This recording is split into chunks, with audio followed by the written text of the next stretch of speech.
Bienvenue, chères auditrices, auditeurs de l'émission 3 tonnes de nourriture dans ton jardin. Pour ce 10e numéro, je suis toujours avec Madame Alexandra Mbaye. Aujourd'hui, nous allons vous parler des premiers pas pour cultiver son jardin.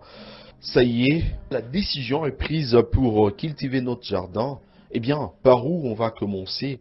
Premièrement, Madame Alexandra Mbaye. Alors, cela va dépendre d'abord de là où on vit. Il y a des régions où c'est plus facile que d'autres. Certaines sont naturellement riches. Il suffit de se balader autour de chez soi pour trouver des fruits sur les arbres ou sur les buissons, des champignons par terre, des racines et des feuillages comestibles. Il y a même des endroits où on peut attraper des poissons à la main dans la rivière. Mais cela devient de plus en plus rare parce que nous sommes de plus en plus nombreux à prélever ce qui est produit naturellement. Et puis, il y a des régions désertiques où rien ne pousse. Heureusement, nous n'avons pas cela en République démocratique du Congo. Il faut donc d'abord bien observer l'environnement qui se trouve autour de soi. Certains ont la chance d'avoir déjà dans leur parcelle des arbres, des plantes qui poussent. La plupart du temps, il faut aller chercher ailleurs. A priori, le mieux, ce sont chez les voisins qui ont un environnement proche du nôtre parce que toutes les plantes ne poussent pas partout. Et on va observer et sélectionner, prélever et ramener chez soi pour en avoir aussi. Selon la plante, on peut prendre des graines, des boutures ou des pousses. Il faut vraiment se renseigner auprès des gens qui cultivent déjà et prendre leurs conseils. Il y a des techniques compliquées dans lesquelles on fait germer les graines avant, et puis des techniques plus simples où on met directement les graines dans la terre. Ce qui est important de retenir, c'est que l'objectif soit que toutes les graines qu'on plante produisent une plante. Et c'est une question de rendement. Lorsqu'on plante 10 graines, on s'attend à avoir 10 plantes. Mais parfois, on n'en a que 5 ou même 2, suivant la façon de le planter. Et c'est très embêtant au moment de la récolte de ne pas avoir obtenu ce qu'on espérait. C'est donc important de faire appel à des connaisseurs.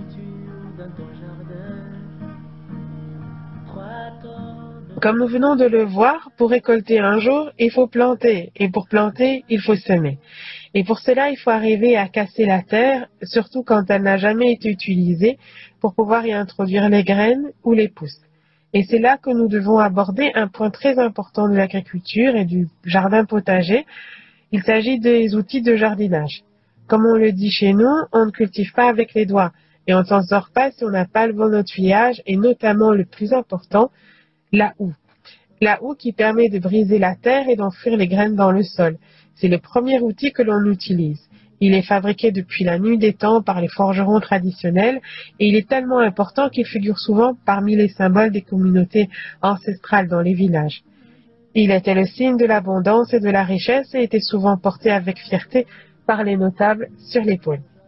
Il faut rappeler que les houes étaient fabriquées avec des minerais, donc des terres qui sont brûlées à haute température pour extraire le métal. C'était un très long travail effectué par des forgerons très expérimentés. Ils en existent encore, mais ils sont très peu nombreux.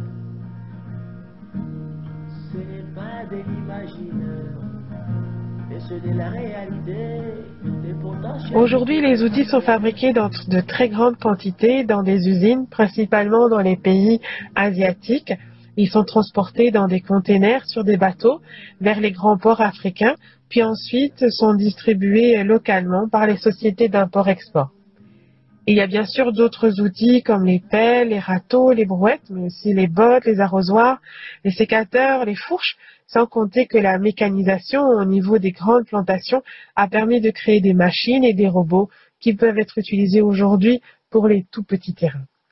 Il existe des jardins automatisés dans lesquels des tout petits robots se chargent de creuser la terre, de semer les graines et arroser, et tout cela sous l'œil d'une caméra qui va permettre de surveiller à distance le bon déroulement des cultures.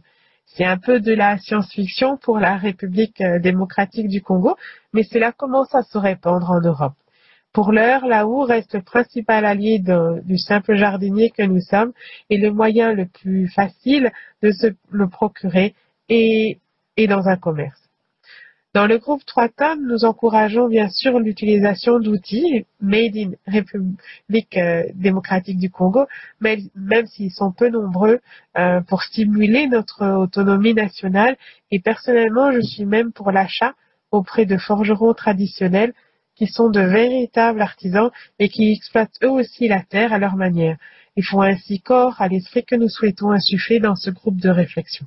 Madame Alexandra Mbaye, c'est vrai qu'il cultiver sans outils, c'est vraiment impossible. Qu'est-ce qu'il nous faut avoir d'autre? Une autre chose indispensable, c'est bien sûr l'eau.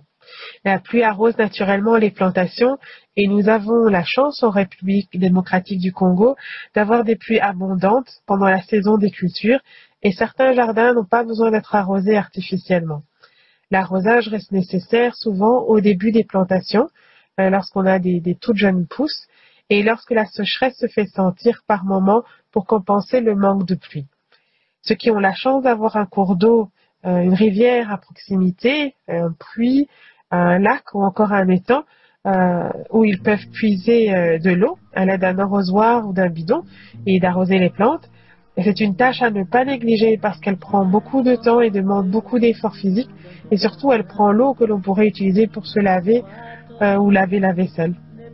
Le défi est donc d'amener l'eau à sa terre lorsque l'on se trouve dans des zones défavorisées ou à la saison sèche. Il y a la possibilité de creuser des canaux pour détourner le courant des rivières. Il y a aussi la possibilité de pomper l'eau, un tuyau plongé dans la rivière avec une pompe manuelle ou électrique ou encore à carburant. Il existe des pompes mécaniques qui fonctionnent sans électricité et qui peuvent, par un principe physique, remonter l'eau naturellement. Mais toutes ces solutions nécessitent un investissement pour acheter du matériel qui doit souvent être importé. Il existe une solution peu coûteuse qui a été expérimentée avec succès au Kenya, qui est de tendre des filets géants, comme des filets de pêche, tendus verticalement pour récolter l'eau de la rosée du matin. On peut obtenir comme cela, localement, plusieurs litres d'eau gratuitement. C'est un sujet tellement important que nous devons, je pense, y consacrer une émission tout entière. Une des dernières préoccupations concerne plus de quoi planter, mais où planter. Et là encore, il faut faire référence à l'histoire et à la géographie pour comprendre certaines pratiques. Comme nous l'avons vu dans la dernière émission, en Europe, on replante chaque année sur une terre qui n'a rien produit pendant tout l'hiver, alors qu'en Afrique, la terre produit toute l'année et même pendant la saison sèche. C'est pour cette raison qu'en Europe, on va avoir tendance à planter de façon séparée. On va tracer des lignes pour les salades, des lignes pour les tomates, des lignes pour les haricots. Le jardin européen est un jardin structuré, très géométrique. Et c'est celui qu'on retrouve beaucoup en Afrique. On cultive chaque légume séparément. Des études historiques ont montré que le jardin traditionnel en Afrique centrale regroupe toutes les plantes ensemble. Et contrairement à ce qu'ont pensé les Européens en arrivant en Afrique, c'est pas dans n'importe quel ordre. Les plantes ne sont pas mises les unes à côté des autres par hasard. Dans le jardin traditionnel, chaque plante a sa fonction. Par exemple, les plus grandes vont faire ombrage aux plus petites. Certaines attirent les insectes ou les petits rongeurs ravageurs à l'extérieur du jardin. D'autres vont servir de pesticides naturels pour lutter contre les parasites ou les champignons. D'autres aussi vont permettre de régénérer ou encore d'oxygéner la terre. Ce sont les connaissances très très pointues accumulées au cours des centaines d'années qui permettaient d'avoir des cultures que l'on qualifierait aujourd'hui de bio, c'est-à-dire sans apport chimique et nécessité de brûler la terre pour la régénérer. L'abandon de ces méthodes de culture est une véritable perte pour l'agriculture africaine et c'est d'autant plus dommageable qu'en Europe, ces méthodes de diversification sont de plus en plus utilisées. C'est donc très important de se rappeler comment nos grands-mères faisaient, car certaines utilisent encore les méthodes de leurs propres grands-parents. Beaucoup de terres en République démocratique du Congo souffrent d'avoir été usées par l'agriculture intensive et l'usage des engrais chimiques. Certaines sont devenues tellement pauvres que les villages doivent cultiver ailleurs. C'est donc impératif de redécouvrir ces méthodes ancestrales et cela d'autant plus en Europe. On commence à cultiver entre guillemets à l'africaine dans les jardins potagers et même dans les champs. Il faut vraiment insister sur le fait qu'une solution qui vient d'Europe n'implique pas qu'elle soit parfaite. Il faut toujours l'adapter aux spécificités locales de l'endroit où l'on vit. C'est d'ailleurs mieux d'adapter les pratiques ancestrales avec des techniques modernes. Donc, à la réponse où planter et même quand planter, il faut vraiment vous informer autour de vous pour débuter avant de vous faire votre propre expérience. Merci beaucoup pour cette intervention, Madame Alexandra Mbaye. Je sais qu'avant d'éclore cette émission, vous tenez également à nous parler des arbres. Oui, je voulais parler plus des arbres. Les arbres ont la particularité de pousser lentement et de donner des fruits au bout de plusieurs années. C'est un type de plantation qui est pour cette raison beaucoup négligé, beaucoup trop. C'est d'autant plus dommageable qu'une fois planté, l'arbre nécessite peu d'entretien. Il n'y a plus qu'à cueillir et les quantités récoltées sont importantes pour une petite surface. Le manque d'arbres se fait sentir souvent plus dans les villes parce que le bois des arbres est utilisé comme bois de chauffe pour la cuisson des aliments. On se retrouve avec beaucoup de personnes qui consomment les arbres et trop peu de personnes qui plantent les arbres. C'est un problème planétaire. Partout dans le monde, les collectivités sont invitées à planter des arbres en grand nombre. Il faut planter plus qu'on consomme vraiment. La plantation de l'arbre ne présente pas de difficultés particulières. C'est vraiment une question d'initiative. C'est un acte de générosité. Je plante un arbre que je ne verrai peut-être jamais grandir et dont je ne récolterai pas forcément les fruits. Et c'est pour cela qu'on sensibilise notamment les enfants dans les écoles à la plantation des arbres. C'est pour cela aussi que nous tenons à marteler ici le message de ne pas hésiter à planter des arbres, même si on est dans une location, parce que ce n'est pas pour soi même qu'on le fait. C'est pour les autres et pour la planète. Imaginez dans l'endroit où vous arrivez, dans votre nouvelle maison, il y a déjà un arbre qui a déjà poussé et qui donne déjà des fruits dont vous pouvez consommer gratuitement. C'est la manifestation de l'abondance sur Terre et nous devons assumer la responsabilité de la faire perdurer. Il faudra, je pense, que nous consacrions une émission entière à ce sujet. À l'étape où nous avons déjà cultivé, on peut maintenant récolter et consommer, non? Ah oui, bien sûr. Et au Congo, il faut dire qu'on s'est bien préparé et se régaler partout. Mais il faut quand même se poser la question, je suis dans mon jardin et je viens de récolter des kilos et des kilos et des kilos de fruits et légumes. Qu'est-ce que j'en fais? Je vais tout de même pas manger tout cela tout de suite. C'est un problème heureux que l'on rencontre dans son jardin. Il y a des périodes où l'on récolte en très grande quantité et on en a parfois trop et parfois les fruits et légumes pourrissent sur place. Parce que la nature est généreuse. Quand je sème par exemple un haricot, je ne récolte pas un haricot, mais au moins 10 cosses et dans chaque cosse il y a 10 graines.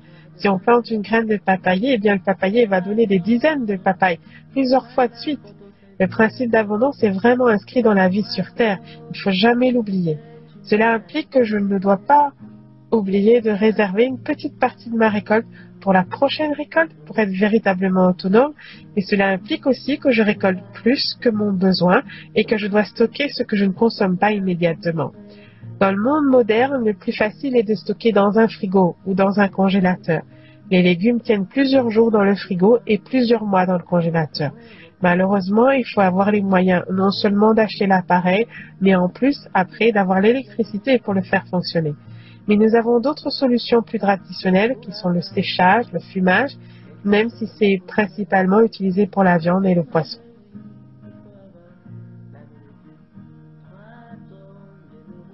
L'ajout de vinaigre ou de sucre et la mise en boîte de conserve.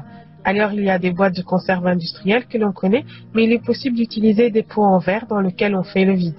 Il y a aussi le frigo du désert, c'est-à-dire qu'on va mettre un pot en terre dans un autre pot en terre avec du sable au milieu et on va arroser le sable, ce qui va permettre de diminuer la température à l'intérieur du premier pot de quelques degrés. Il y a enfin un autre moyen assez efficace qui est de mettre les tomates dans de la cendre. Tout cela permet de conserver les légumes pendant quelques jours, sachant qu'avec les fortes chaleurs que nous avons en République démocratique du Congo, la conservation reste difficile. Nous devons aussi y consacrer une émission entière sur tous ces moyens techniques. Mais il n'y a pas que les moyens techniques, on peut aussi vendre ou échanger ce qu'il nous reste.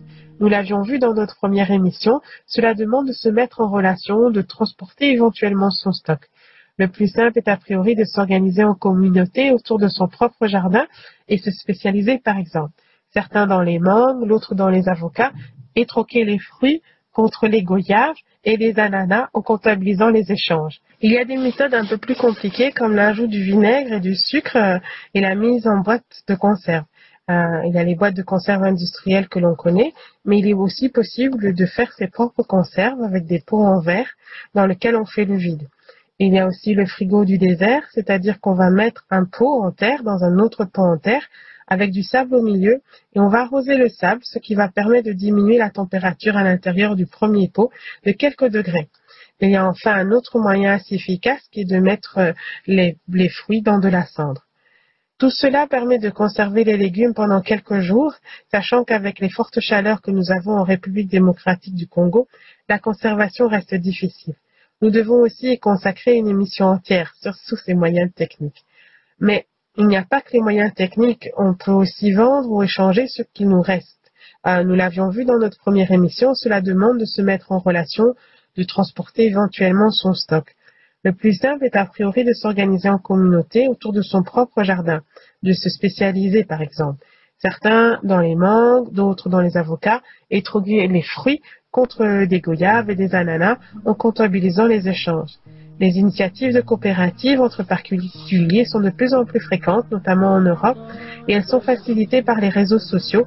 Chacun met sur Facebook, par exemple, ce qu'il propose à la communauté et ensuite on comptabilise les ventes virtuelles entre les membres de la communauté. Nous essayons de faire une émission sur l'économie des jardins pour mieux aider les auditeurs à gérer leur surplus, car la nature sait être abondante dans notre pays.